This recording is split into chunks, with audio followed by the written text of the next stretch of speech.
오늘 함께 살펴볼 하나님의 말씀은요. 에베소서 4장 17절부터 24절의 말씀입니다. 옛사람을 벗고 새 사람을 입으라라는 제목으로 말씀 살펴보도록 하겠습니다. 우리 함께 한 절씩 교독해서 읽겠습니다. 그러므로 내가 이것을 말하며 주 안에서 증언하노니 이제부터 너희는 이방인이 그 마음에 허망한 것으로 행함같이 행하지 말라. 그들의 총명이 어두워지고 그들 가운데 있는 무지함과 그들의 마음의 굳어짐으로 말미암아 하나님의 생명에서 떠나 있도다. 그들이 감각 없는 자가 되어 자신을 방탕에 방임하여 모든 더러운 것을 욕심으로 행하되 오직 너희는 그리스도를 그같이 배우지 아니하였느니라. 진리가 예수 안에 있는 것 같이 너희가 참으로 그에게서 듣고 또한 그 안에서 가르침을 받았을진데 너희는 유혹의 욕심을 따라 썩어져 가는 구습을 따르는 옛사람을 벗어버리고 같이 읽겠습니다. 오직 너희의 심령이 새롭게 되어 하나님을 따라 의와 진리의 거룩함으로 지으심을 받은 새 사람을 입으라. 아멘. 우리 좌우에 계신 분들과 이렇게 인사하면 좋겠습니다. 하나님이 당신을 주신 것이 은혜입니다. 네. 지금 옆에 있는 그분이 내 옆에 앉아 있는 것이 은혜인 줄로 믿습니다. 저희들 그 하나님께서 우리를 좀 사람 만들려고 두 가지를 말씀하시죠. 그러니까 하나됨을 힘써 지키라. 하나님이 우리 인간들을 향한 궁극적인 왜 만드셨을까? 왜 세상을 만드셨을까? 왜 우리를 다 고민하지 않습니까? 나는 왜 태어났는가? 어떻게 살아가야 되는가? 앞으로 과연 어떤 인생이 되어져야 되는가? 대부분 이것을 직업적인 소명으로 접근을 합니다. 그래서 내가 어떤 직업을 가지고 어떻게 돈벌이를 하면서 내가 생존할 것인가로 접근을 하는데 성경은 그런 방식으로 우리를 하나님께서 부르셨다라고 하지 않습니다. 직업이라고 하는 것은 우리가 이 땅에서 경험하는 수많은 것들 중에 한 가지인 것이고 그것을 통해서 우리가 다양한 사회적인 관계를 경험하고 또 배울 수 있는 자라갈 수 있는 하나의 어떤 부분인 것이지 그것이 우리 인생의 전부는 아니라고 하는 것이죠. 하나님께서 인간을 만드신 목표는 하나님 나라라는 어떤 궁극적인 목적이 있기 때문입니다. 성부, 성자, 성령 하나님을 닮은 새로운 하나님을 닮은 그런 사회를 만들고자 하는 것이 하나님의 궁극적인 목적이죠.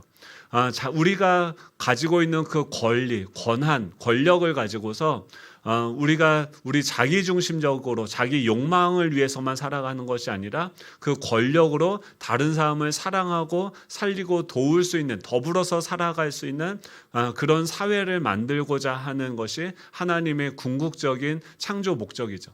그것을 성경에서 뭐라고 하냐면 하나님의 영광을 위해서 창조되어졌다. 그런데 그 나라가 완성되어지기 위해서 꼭 필요한 과정이 무엇이냐면 우리에게 선택권을 주시는 것입니다. 선악과를 주어서 우리가 그것을 따먹든 따먹지 않든 결국 우리가 자유의지를 가진 존재로서 무언가를 선택하고 책임지는 그런 존재가 되어져야 우리는 인격적인 존재로 하나님의 아들이 되어서 하나님의 나라를 상속받은 그때에도 그 나라를 경영하고 다스릴 수 있는 존재가 되어지는 거죠. 요새 유명한 TV 드라마가 있는데 그 재벌집 막내 아들 아십니까?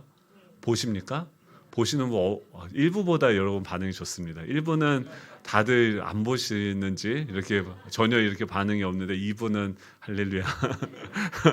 거기서 보면은 이 송중기 역할을 맡은 사람이 원래는 순양이라고 하는 그 우리나라 최고의 어떤 재벌 그룹에서 지방대를 나온 사람으로서 거기서 지저분한 일을 도맡아서 하는, 그러니까 진짜 노예처럼 살아가던 그런 사람이었어요. 그런데 실컷 주인을 위해서 일을 하다가 마지막에는 그 비자금 이것 때문에 이제 살해를 당하고 죽임을 당한 다음에 드라마니까 죽고 끝나는 게 아니라 이 사람이 다시 태어나요. 근데 어디로 회귀하냐면 그 순양이라는 그 대기업 막내집의 아들로서 태어나게 되어집니다. 그러니까 예전에는 노예처럼 그 재벌을 위해서 일하던 신분에서 이제는 과거로 회귀해서 순양이라는 대기업의 3세 경영인으로서 이제 태어나게 되어진 거죠.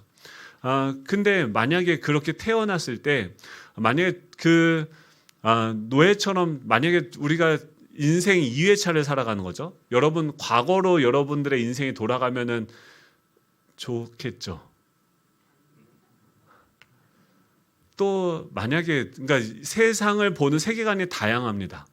이 땅에서 살다가 전생에서 잘 살지 못해서 전생과 후생이 있다고 한다면 다시 태어나는 게 복이겠죠. 이게 모르겠어요. 이미 우린 지옥을 살고 있습니다.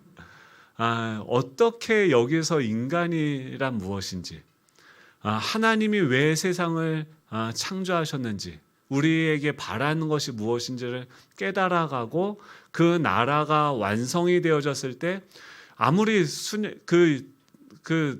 갑자기 이승기가 아니죠. 네. 송중기가 인생 2회차를 산다 하더라도 그러니까 2회차를 사니까 너무 다 하는 거예요. 88 올림픽이 일어나고 그 다음에 어떤 일이 일어나고 9.11 테러가 일어나니까 9월 10일 날 외국계 주식을 다 팔아버려요. 다른 사람들은 다 그걸 왜 파냐고 하는데 이 송중기는 이미 살아본 삶을 그러니까 미래를 이미 아는 거죠. 그렇기 때문에 송중기의 삶은 구별되고 거룩한 삶을 살아갑니다. 이게 성경에서 말하는 구별되고 거룩한 삶이라고 하는 거예요. 그러니까 하나님께서는 이미 결론을 우리에게 보여주셨습니다. 이 세상은 어떻게 되어집니까? 하나님의 나라가 완성이 되어지면 그 나라를 다스리는 그 백성들이 만들어지도록 지금 이 땅에서 우리가 훈련받고 여러 가지 성장하고 자라가는 일들을 하게 되어지지만 모판의 역할을 다하게 되면 그 모판은 사라지는 것처럼 이 세상에 우리가 눈에 보이는 이 모든 세상들은 다 멸망하게 되어지고 그 나라가 완성이 되어질 때는 그의 자녀들로 구성되어져 있는 준비가 되어져 있는 사람들에게 그 나라를 맡겨서 영원토록 다스리게 하는 것. 즉 하나님이 우리를 향한 계획은 무엇이냐면 하나님이 주인이 되어주시고 우리는 그분의 자녀가 되고 나중에 상속자로 자라가게 돼서 그 모든 것들을 경영하고 다스리고 운영할 수 있는 준비가 되어지는 거죠. 그리스도의 장성한 분량까지 우리가 자라가고 마지막에는 어떻게 됩니까? 친구처럼 그 회장이 이 송중기를 보면서 되게 흐뭇해요. 뭐냐면 원래 이 회장은 되게 나쁜 사람인데 돈밖에 모르는 사람인데 누구에게 그것을 물려주냐? 자기의 젊은 때를 본 것 같은 그 송중기가 이 순양이라는 그룹을 잘 운영할 것이라고 생각해서 그에게 물려주는 것이죠. 하나님께서 하나님이 우리를 지금 이 세상을 다스리시고 우리를 창조하시고 지금 우리를 자라가게 하시는 거예요. 하나님의 목표가 있는 것이죠. 그 목표를 향해서 우리가 자라가는 그 여정에서 우리가 힘써야 되는 게 무엇입니까? 두 가지인데 하나됨을 힘써 지켜라. 우리가 이 교회라는 이 공동체로 부르심을 받았는데 이 안에서 우리가 지지고 볶고 싸우고 또 싸우고 또 싸우죠. 왜 그렇습니까? 다르기 때문에 그래요. 그리고 여기서 또 다양한 역할들을 하게 되어지는 거죠. 어렸을 때는 그 회사에 입사 동기들이 쭉 있대요. 근데 어느 정도 지나가면 누구는 일을 잘하고 누구는 열심히 하고 하니까 그 중에서 한 사람은 승진을 하게 되어지는 거예요. 승진하면 어떻게 됩니까? 승진하게 되면 그 동기들 다 축복해주고 부러워하면서 나도 너와 같이 그렇게 될 거야 라고 하죠. 그게 아니죠. 한 명이 승진하면 그걸 시기하고 우리는 누구 잘 되는 걸 잘 보죠. 괜히 좀 전까지 내가 도와주던 사람이었는데 그 인간이 도와줬는데 갑자기 로또를 맞아서 막 잘 되면은 볼 때마다 뭐가 일어납니까? 내 지분이 생각나는 거예요. 내가 그렇게 도와줬는데 저 인간이 나를 하면서 어떻게든 그 사람을 깎아내리려고 하는 그 동기들이 뭐라고 얘기하냐면 그 승진한 사람은 어떻게든 깎아내려서 자신들의 수준으로 만들려고 하는 거죠. 그러면은 이 승진한 사람은 둘 중에 하나겠죠. 그런 동기들의 반대를 무릅쓰고 이런 사람들, 또 자기를 반대하는 사람도 있고 긍정적으로 자기를 대해주는 사람들도 있고, 그 기업의 경영진, 최고 경영진으로 마지막에 남은 사람들 뭐예요? 이런 숱한 고난과 뭐 다양한 관계들을 다 알면서도 반대하는 사람, 돕는 사람, 방해를 놓는 사람, 이 수많은 사람들을 이끌고서 어떻게 그 목적한 바를 이룰 수 있는가,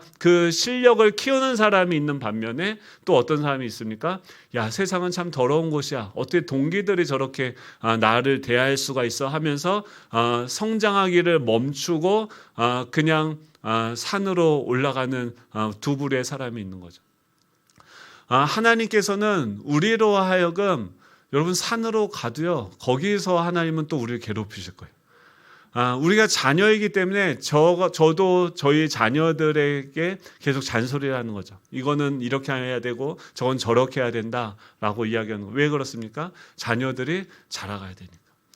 이 세상을 살아갈 수 있는 실력을 갖춰가야 되니까, 수준이 되어져야 되니까 계속해서 하나님께서 우리를 인도하시는 거죠. 그것을 위해서 주신 것이 바로 이 공동체라고 하는 것입니다. 여러분, 내년도에도 각자 목장에서 또 사역팀에 들어가셔서 지지고 볶고 나와 다른 사람들하고 부딪혀도 보고, 세상의 신분과 전혀 달라요. 여기 들어오면 밖에서 뭐 대기업 재벌집 회장이라 하더라도 여기 와서는 그냥 형제님, 자매님이요. 세상에서 아무리 부족하고 가난하고 아무것도 배우지 못했다 하더라도 여기서는 하나님의 자녀로서 한 가족으로 대우받는 것이 바로 그런 교회라는 것이죠. 우리의 명찰과 이 모든 것들을 다 떼어놓고 사람을 사람으로 대하는 것을 배우는 것이 어디입니까? 바로 교회라는 것이죠. 이 사람을 어떤 직분이나 어떤 물질의 많고 적음으로 그 사람을 외모로서 평가하고 판단하는 것이 아니라, 이 사람을 그냥 존재라는 그 사람 그대로 대하고 알아가고 사랑하고 함께 사는 법을 배우는 것이 바로 교회인 것이죠. 그 교회 가운데 우리를 두셔서 하나님은 우리에게 어떤 것을 주십니까? 날마다 은혜를 주시고 사람을 붙여주세요. 지금 옆에 있는 분은 여러분을 성장하게 하기 위해서 붙여주신 사람인 줄로 믿습니다. 어떨 때는 어떤 분은 내 옆에 있는 분이 엄마처럼 나를 막 도와주고 챙겨주는 사람일 수도 있어요. 어떤 사람은 나를 반대하고 내가 하는 사사건건 시비를 걸고 딴지를 놓는 사람일 수도 있어요. 여러분, 둘 다 필요합니다. 또 다양한 사람들, 우리를 대적하는 사단의 세력도 하나님은요 그냥 내버려 두세요. 왜 그렇습니까? 우리를 대적하는 사람도, 반대하는 사람도, 우리를 협력하는 사람들도 우리가 같이 더불어서 살아가는 그 법을 배워가야 우리는 성장할 수 있기 때문인 것이죠. 하나님은 그런 우리를 성장하는 곳으로 우리를 보내시고 우리를 부르셨다라고 하는 것이죠. 그렇다고 한다면 우리가 그리스도의 장성한 분량까지 자라가기 위해서 무엇이 필요합니까? 오늘 22절에 보면 22절부터 24절입니다. 우리 같이 한번 읽어볼까요? 22절부터 24절입니다. 시작. 너희는 유혹의 욕심을 따라 썩어져가는 구습을 따르는 옛사람을 벗어버리고 오직 너희의 심령이 새롭게 되어 하나님을 따라 의와 진리의 거룩함으로 지으심을 받은 새 사람을 입으라. 아멘. 지금 뭐라고 하면 옛사람을 벗어버리고 새 사람을 입으라라고 이야기합니다. 우리가 그리스도의 장성한 분량까지 자라가기 위해서, 하나님의 나라를 상속받는 자로서 자라가기 위해서 우리가 뭘 해야 되냐면 옷을 날마다 바꿔 입어야 되는 거예요. 무엇을 바꿔버리면 옛사람을 벗어버리고 새 사람의 옷을 입으라. 여러분, 옷은 무엇을 상징합니까? 정체성을 상징을 해요.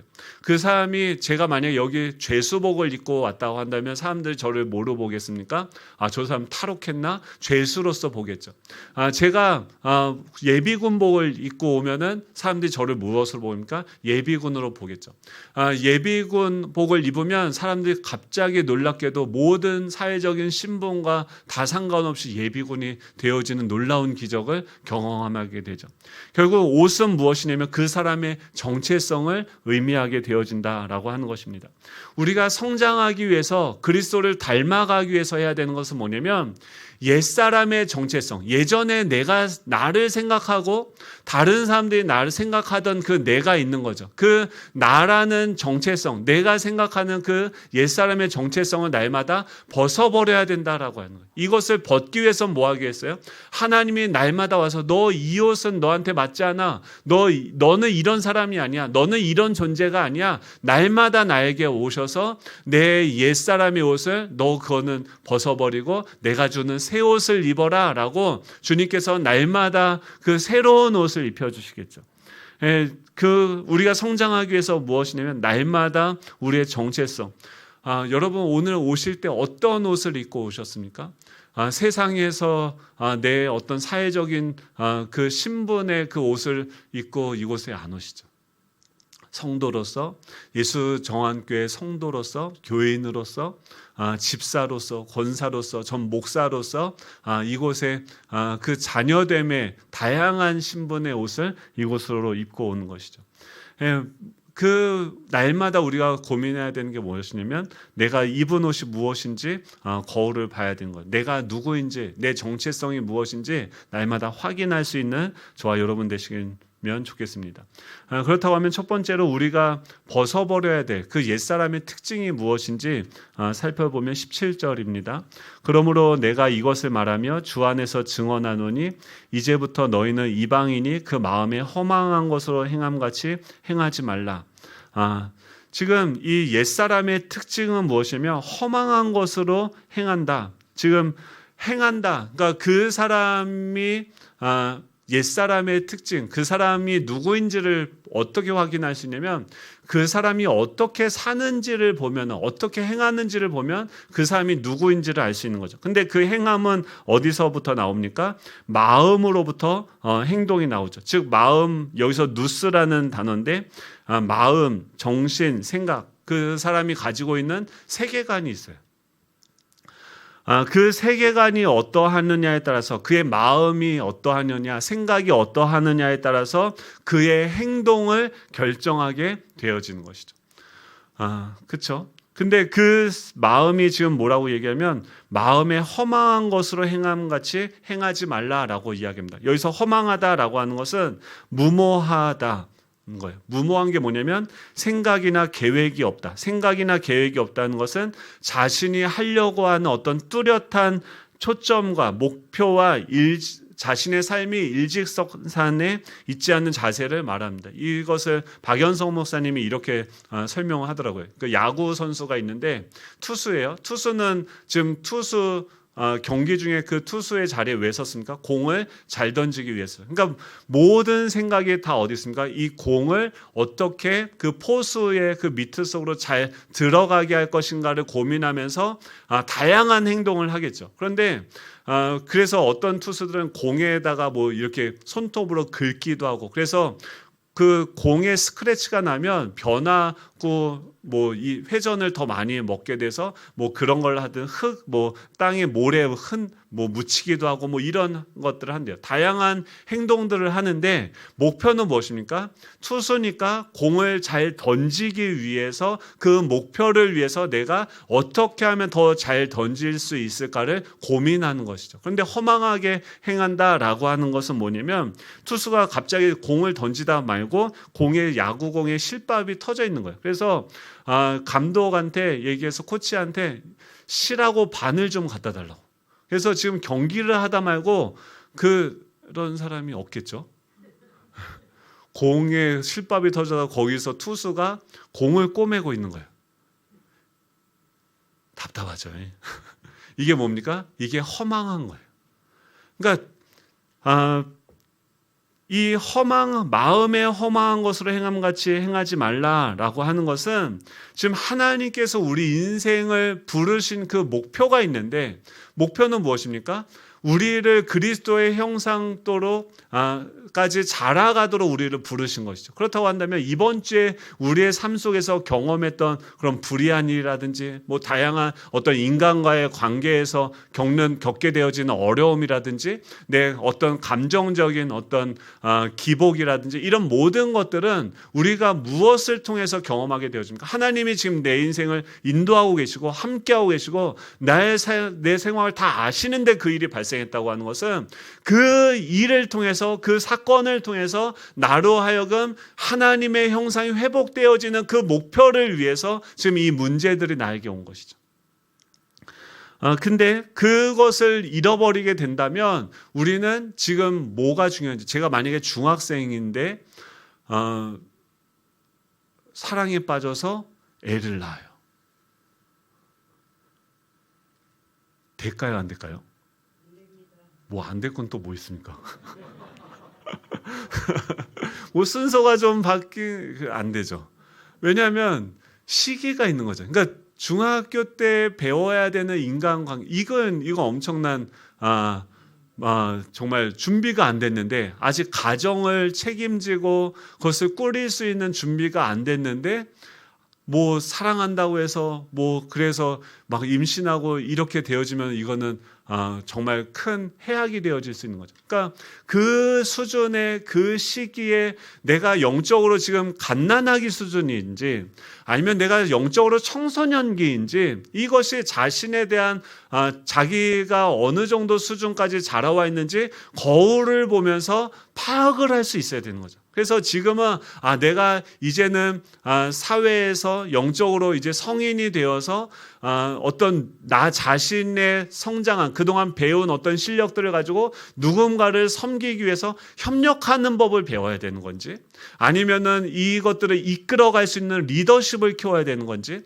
아니면 사람들을 사랑할 수 있는 실력을 키워서 내가 공부하고 내 안에 어떤 정보들을 더 축적하는 시간이든지, 이것을 어떤 목표를 위해서 그것을 실행하기 위한 내 수준이 어떤 것인지를 파악하고 그것들을 준비해 가는 것이 무엇입니까? 허망하지 않은 삶인 거죠. 허망한 삶이라는 것은 그 목표점도 모르고 지금 그것을 위해서 내가 어느 정도 지점까지 와 있고 내가 무엇을 준비해야 되는지 이런 계획이나 방향성이 없이 그냥 주어지는 대로 살아가는 것이 바로 허망한 삶이다 라고 하는 거죠. 길이 없는 것이에요. 어떤 길로 가야 되는지, 내 인생의 목표가 없는지. 근데 제가 맨날 하는 예화가 있지 않습니까? 길을 내가 선택했는데 어떤 목표를 위해서 살아갔는데 그것도 올바른 목표인지 생각을 해봐야 되는 거죠. 할아버지가 자기 딸네 집을 찾아왔는데 이 예화 아시죠? 딸 집을 찾아왔어요. 근데 길을 못 찾는 거예요. 그래서 물어보니까 뭐라고 했냐면 옆에 있는 청년이 어떤 집을 찾냐, 집 주소가 뭐냐고 주소를 모른대요. 그래서 어디를 찾냐, 어떻게 하면 기억나는 게 뭐냐고 했더니 작년에 왔을 때 그 딸 집 앞에 검은색 고양이가 앉아 있었다. 그 집을 찾으면 우리 딸네 집이 거기가 맞다라고 하는 거죠. 여러분, 이게 지혜로운 건 아니죠. 근데 많은 분들이 어떤 목표를 가지고 삽니까? 그렇게 고양이처럼 움직이고 일시적인 목표를 붙들고서 그것을 위해서 나아가는 것이 허망한 인생인 거죠. 대학교를 가는 것이 그 과정 가운데 하나의 어떤 단계적 목표는 있을 수 있지만 이 대학교가 우리 인생의 목표가 되어질 수는 없는 것이죠. 취업을 하고 결혼을 하는 것은 이런 하나님의 자녀로서 우리가 시집가고 장가가고 애를 낳아보고 이런 모든 인생의 과정들을 통과하는 것은 우리가 하나님과 같이 하나님 그리스도의 장성한 분량까지 자라갈 수 있도록 그 수많은 과정들을 통과해보고 경험해보는 것이지, 이것이 궁극적인 인생, 돈을 많이 버는 10억을 모으는 것이 인생의 목표다. 그렇죠. 그 목표 이루다가 그렇죠. 허무할 거예요. 모았는데 집이 16억 돼 버리면 허무할 거예요. 그러니까 옛사람을 벗어버리라고 하는 것은 내 인생의 목표가 무엇인지, 궁극적으로 내 인생이 어떤 방향으로 가는지 날마다 점검해야 된다 하는 것이죠.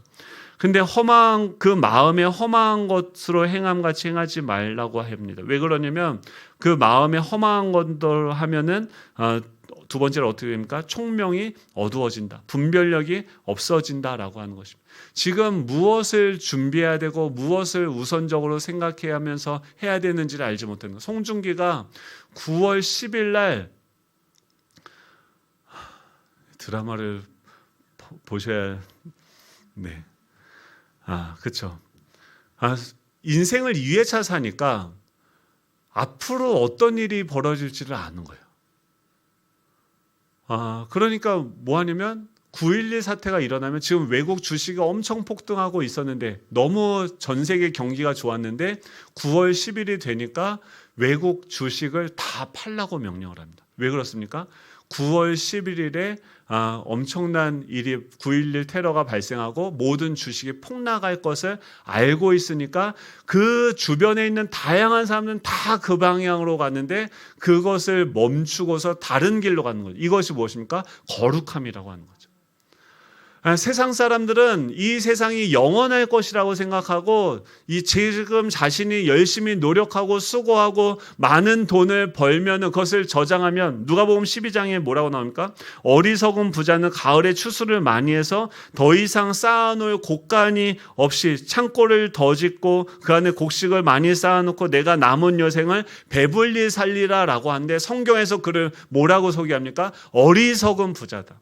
왜냐하면 내일 그 사람의 생명을 하나님께서 취하신다고 하면 그가 평생 투자하고 노력한 것이 헛된 것을 위해서 수고하기 때문이죠. 하나도 남는 것이 없는 인생이 되어지는 거죠. 그런데 그 12장에 뭐라고 얘기합니까? 지혜로운 청지기에 대해서 소개하는데 이방인들을 얘기하는 거예요. 이방인인데 그 사람이 얼마나 야갔냐면 그 주인이 구조조정을 해서 해임을 시키기로 한 거예요. 그래서 이번 달 지나면 이 사람이 잘리니까 어떻게 잔머리를 굴렸냐면은 그 주인에게 빚을 진 사람들 다 불러가지고 그 사람의 주인에게 진 빚들을 다 탕감해 주는 거예요. 만약에 1,000만 원 빚을 졌으면은 그 동그라미 2개를 지워가지고 10만 원 진 것으로 다 바꿔주고 하면서 근데 그 사람을 보면서 지금 예수님이 뭐라 하면 지혜롭다라고 얘기해요. 왜 그러냐면 지금 자신의 인생을 위해서 미래를 준비할 줄 아는 사람이다라고 하는 것이죠. 이 부자는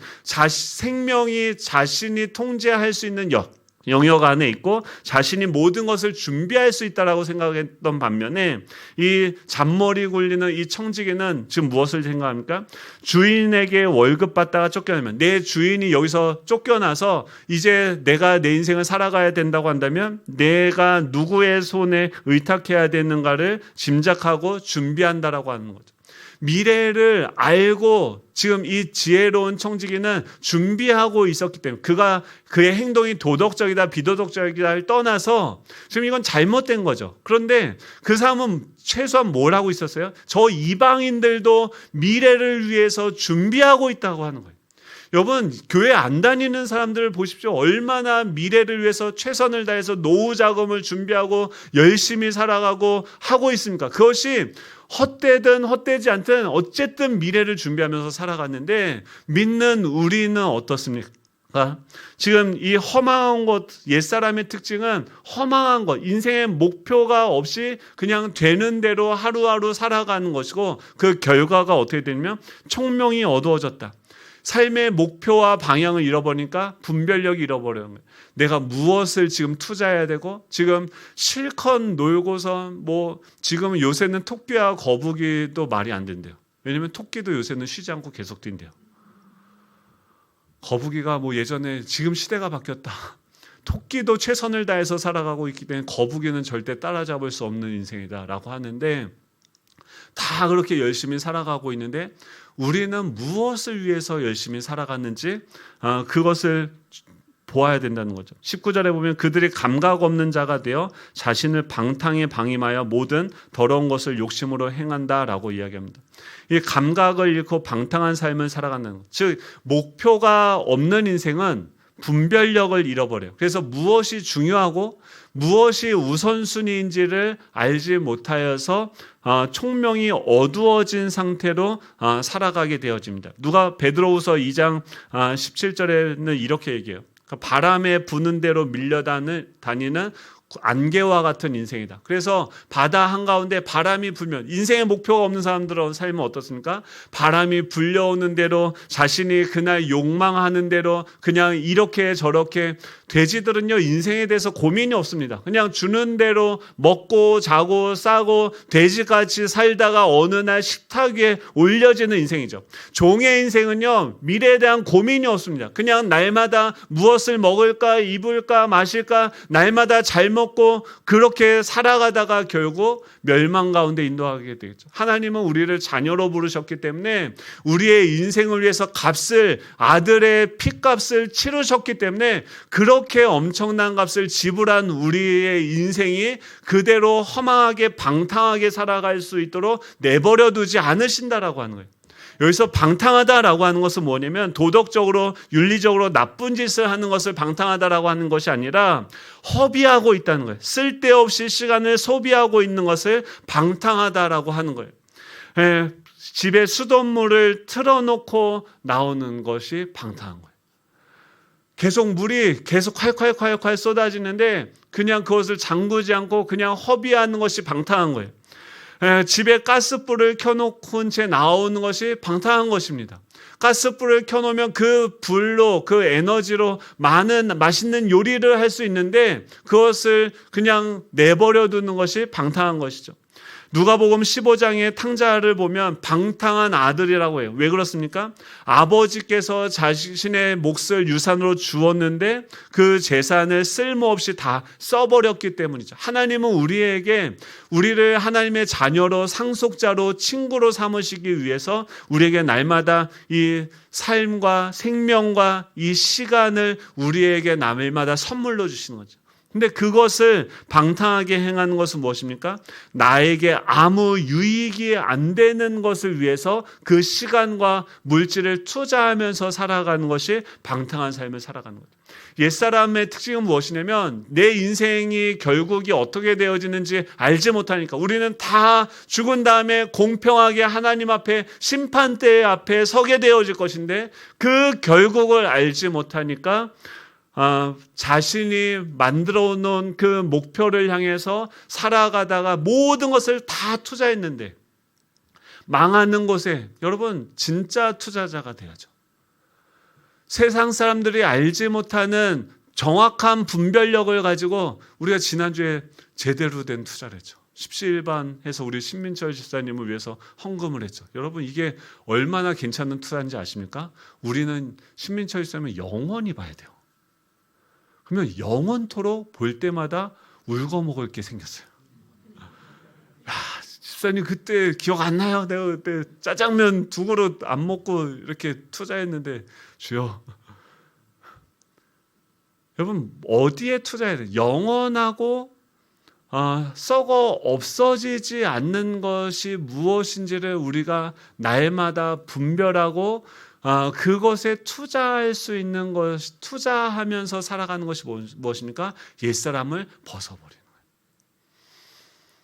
거예요. 결국 이 옛사람은 목표 없는 인생, 그래서 분별력, 뭐가 우선, 목표가 없으니까 어디로 가야 되는지 모르니까 무엇이 내가 지금 나에게 필요한지를 알지 못하니까 분별력이 없이 결국은 방탕한 삶을 살아가게 되는 거예요. 자신의 삶을 허비하는 인생을 살게 되는 거예요. 그걸 벗어버리라라고 이야기하고 있습니다.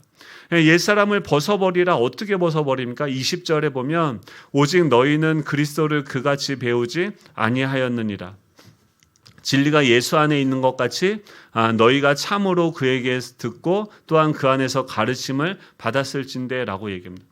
옛사람을 벗어버리라라고 이야기하는데 어떻게 벗습니까?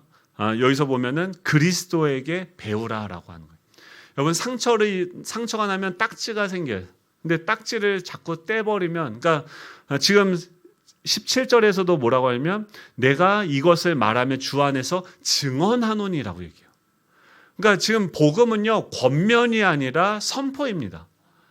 이게 무엇이냐면 권면이라고 하는 것은 너네 이제부터 정확한 목표를 가지고 시간 조절을 잘하고 타임 테이블을 잘 적어서 우선순위를 정하고 열심히 최선을 다해서 살아야 돼.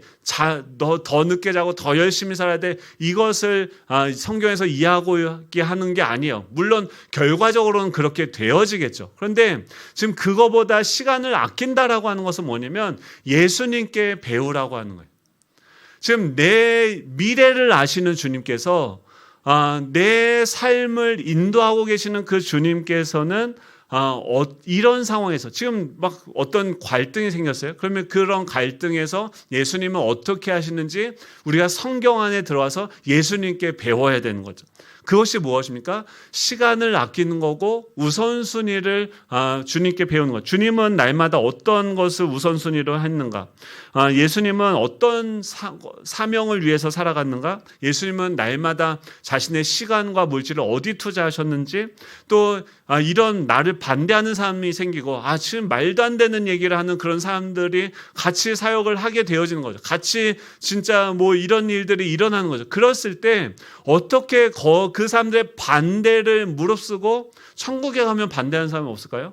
똑같아요. 거기도 똑같이 인격이 있고 똑같이 우리가 선택들이 있기 때문에, 그런데 궁극적으로 하나님이 원하시는 것이 무엇인지를 알기 때문에 반대하기도 하고 여러 가지 의견들이 부딪히겠지만 성숙한 사람으로서 그곳에서 하나된 결론을 만들어서 그 모임들이 끌어져 갈 수 있도록 그리스도께 우리를 복종해서 드리는 사회가 되어지겠죠. 이것이 무엇입니까? 성숙한 사회가 되어지고 성숙한 관계가 되어지는 거고 성숙한 그 리더십을 갖추게 되어지는 거예요. 그렇다고 한다면 이런 존재로 우리를 만들어 가신다고 한다면 하나님은 우리를 끊임없이 어떤 상황 가운데 노출하시겠습니까?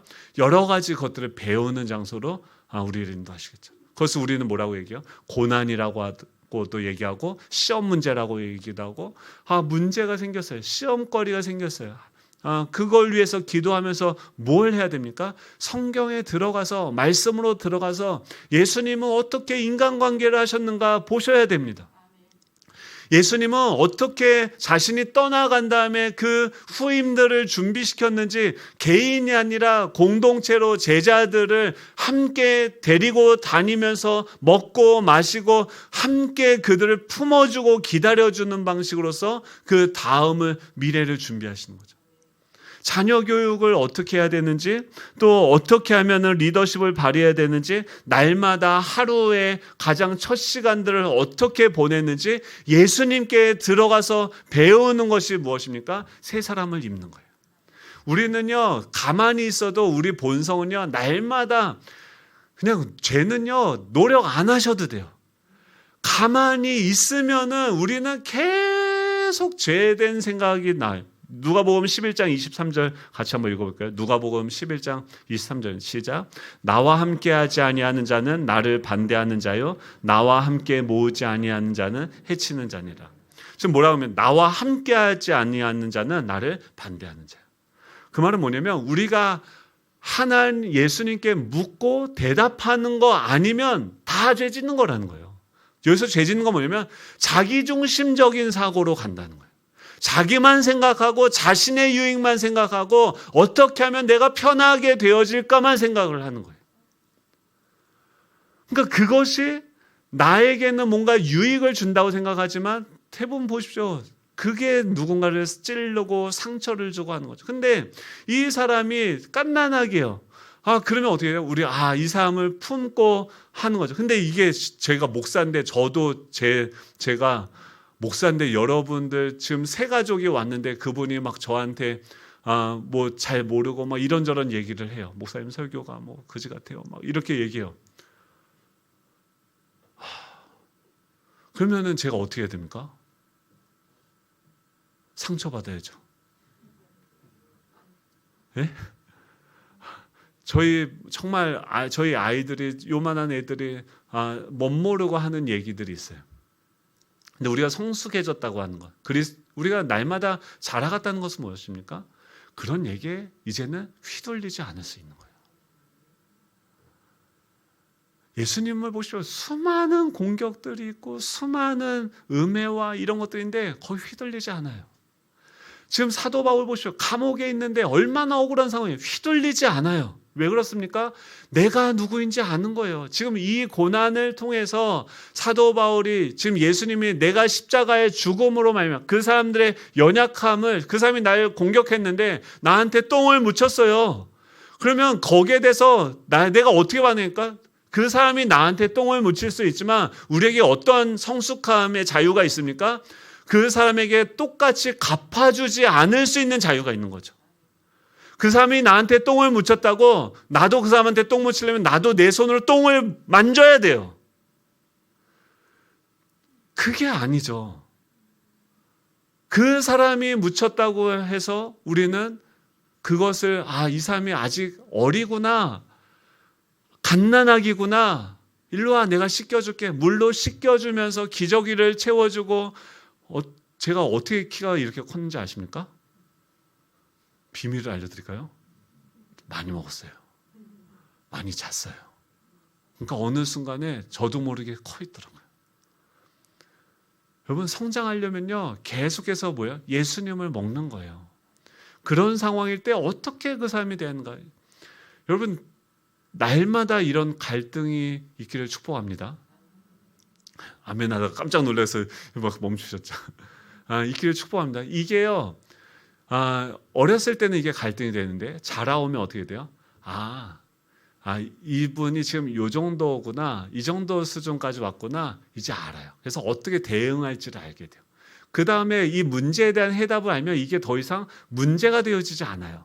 그 사람이 이런 식으로 대했을 때 그것을 어떻게 그렇게 얘기하실 수도 있는데, 그렇게 그런 의견으로 얘기할 수도 있겠죠. 그런데 충분히 그런 마음, 우리를 위하고 도와주시려고 하는 마음 제가 압니다. 그런데 그렇지만 우리 전체적으로 생각했을 때는 이 부분에 대해서 이렇게 고민해 보면 어떨까요? 이 사람이 아예 대화가 통하지 않는 사람이라고 한다면 그냥 그렇게도 생각하실 수 있겠네요 하면서 그 사람에게 모범이 되도록 내가 행동으로서 모범을 보여주는, 다양한 우리 안에 옵션들이 있어야죠. 다양한 어떤 그런 문제들이 왔을 때 그걸 풀어낼 수 있는 그 공식들을 우리가 이미 알고 있으면 이런 다양한 문제들이 와도 이게 문제가 되어지지 않고 오히려 이것을 어떤 기회로요? 그 십자가를, 그의 최악을 최선으로 바뀌고 그 삶을 살리고 세워갈 수 있는 그런 기회로서 우리가 그것을 사용할 수 있는 자로 우리가 부르심을 받았다는 거예요.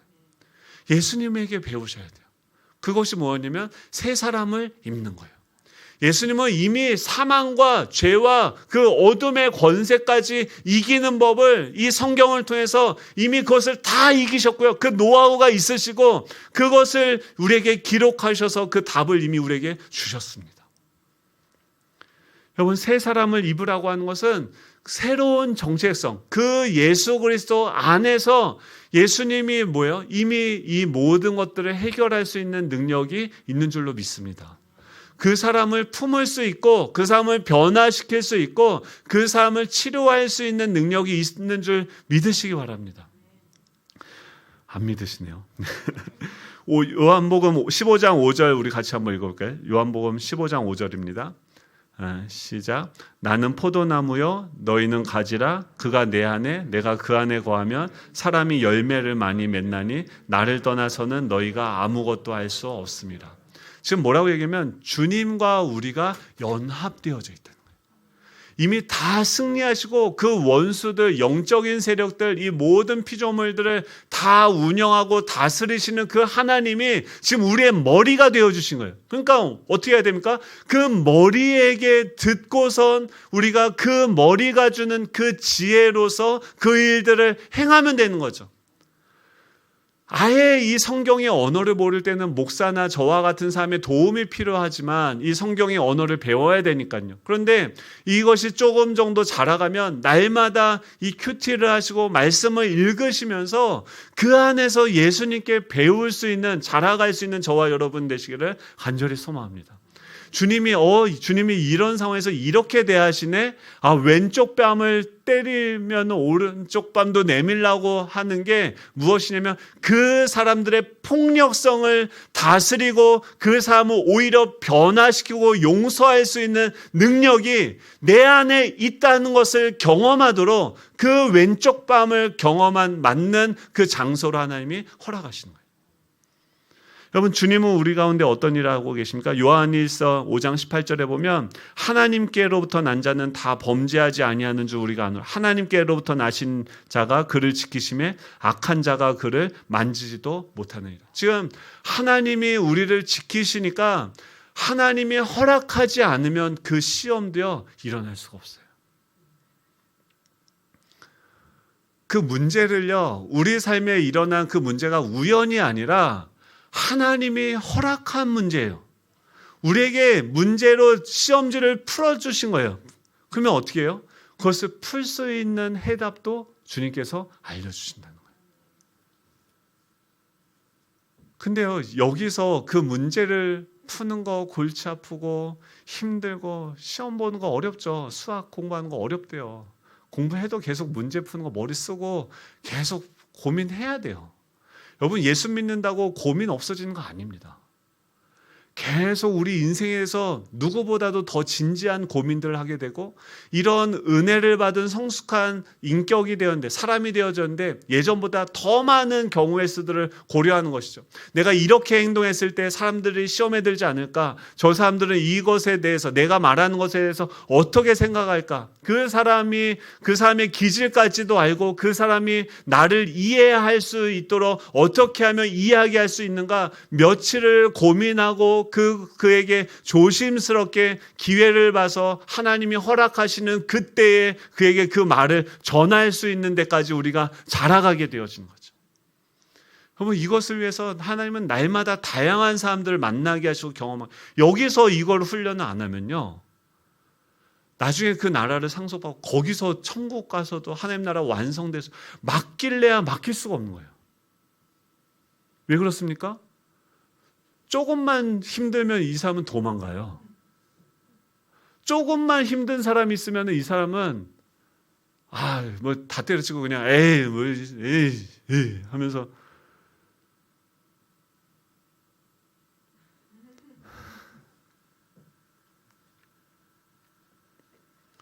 우리가 자녀들에게만 성장하라고 요구하는 것이 아니라 우리가 날마다 자라갈 수 있는 저 여러분 되시길 축복합니다. 여러분, 버티면요, 그 문제를 어떻게 해결할지 모르면 어떻게 합니까? 성경으로 들어와서 말씀으로 예수님께 배우는 거예요. 근데요, 신기하게 경영의 지혜, 인간관계의 지혜, 예수님은 어떻게 쉬셨는가, 어떻게 그 두려움을 이기셨는가, 이 성경 안에 들어와서 예수님을 보면요, 다 모든 해답이 다 나와 있어요. 예수님 안에 모든 것이 다 주어진 줄로 믿습니다. 여러분, 그것을 이제 뭐 해야 돼요? 모르면 사용설명서를 봐야 돼요. 그 안에서 어떻게 이것을 풀어내는지 하나님의 지혜를 구해야 돼요. 그 문제가 우리한테 온 것은 우리를 망하게 하고 죽게 하려고 하는 것이 아니에요. 하나님이 허락하지 않으시면 그 사단이, 그러니까 우리 옛사람의 옷을 내가 더러운 옷을 입었구나, 이 인간관계에 있어서 이런 부분에 대해서 내가 아직 연소하구나 라는 것을 깨닫게 되어지는 것은 그런 부딪힘을 경험했기 때문에 이것을 깨닫게 되어지는 거죠. 근데 이걸 안 부딪혔으면은, 이런 어려움을 안 경험했으면 내가 그 부분에서 옛사람의 옷을 입고 있는 것을 알 수 있었습니까? 모르는 거예요. 그렇게 넘어져 보고 부딪혀 봐야지, 내가 아파 봐야지, 내 이 부분을 이 영역에서 내가 자라가야 되는구나를 깨닫게 되어지고 벗을 수 있게 되어지는 거죠. 근데 거기서 어떻게 해요? 새 사람의 옷을 입어야 된다는 거예요. 이걸 어떻게 하면 벗어버리지? 어떻게 하면 내가 그 인간을 참아내고 오른쪽 뺨을 내밀지가 아니라 주님께서 그 오른쪽 뺨을 내미셨던 그분의 마음과 왜 그렇게까지 그것을 참고 인내하면서 그 사람에게 억울하게 십자가에 어떻게 저렇게 한마디도 안 하고 억울하지도 않으셔? 그냥 왜 그렇게 무기력하게 그냥 십자가에 죽어버리신 거야? 나는 저런 왕을 원하지 않아. 나는 보다 강력한 왕을 원한다고. 슈퍼맨을 찾아갔는데 제자들이 그 예수님을 버리고 갔는데 진짜 능력이 어디서 나오는지를 예수님을 통해서 보게 되는 거죠. 무기력해 보였는데, 연약해 보였는데 그가 거기서 죽었을 때 그냥 단순히 그 상황을 극복하는 것이 아니라 그 사람을 완전히 새롭게 되어지는 생명의 역사, 부활의 능력이 거기서부터 나오는구나를 깨닫게 되어지면 우리도 어떻게 해요? 사도 바울처럼 왼쪽 뺨을 때리며 오른쪽 뺨을 내밀 수 있게 되는 거예요. 맞으면서도 기쁠걸요. 왠지 아세요? 내가 여기 맞으면 이 사람 살리겠구나. 내가 여기서 참으면 이 사람, 여기서 한 번 더 이 사람 품으면 이 사람의 인생이 변화되겠구나.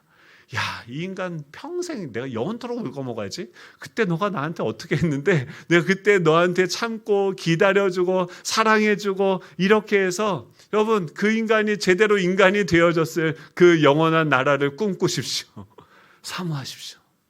그때 우리 같이 울고 먹읍시다. 그게 뭐예요? 교회예요. 계속 주님이 우리를 자라가게 하시는 줄로 믿습니다. 우리 그리스도 안에서 나는 누구인가? 새 사람을 입는다는 것은 무엇이냐면 예수님께서 입혀주시는 날마다 정체성을 입는 거죠. 왜 여러분 이미 예수님을 믿는 그 순간부터 우리는 이제 돼지 같은 삶을 못 삽니다. 그냥 먹고 자고 마시고 싸고 내 욕망대로 하는 삶. 집에서 맨날 이렇게 뒹굴러 가면서 그 진흙을 똥물을 막 묻히면서 살아가는 삶. 여러분 자녀가 만약에 그렇게 살아간다면 냅두겠습니까? 포기하셔야 돼요. 이미 예수님을 믿고 영접한 그 순간 우리에게 이 옛사람의 삶을 계속 살아가는 게 더 괴롭게 되고 더 힘들게 돼요. 하나님은 어떻게 해요?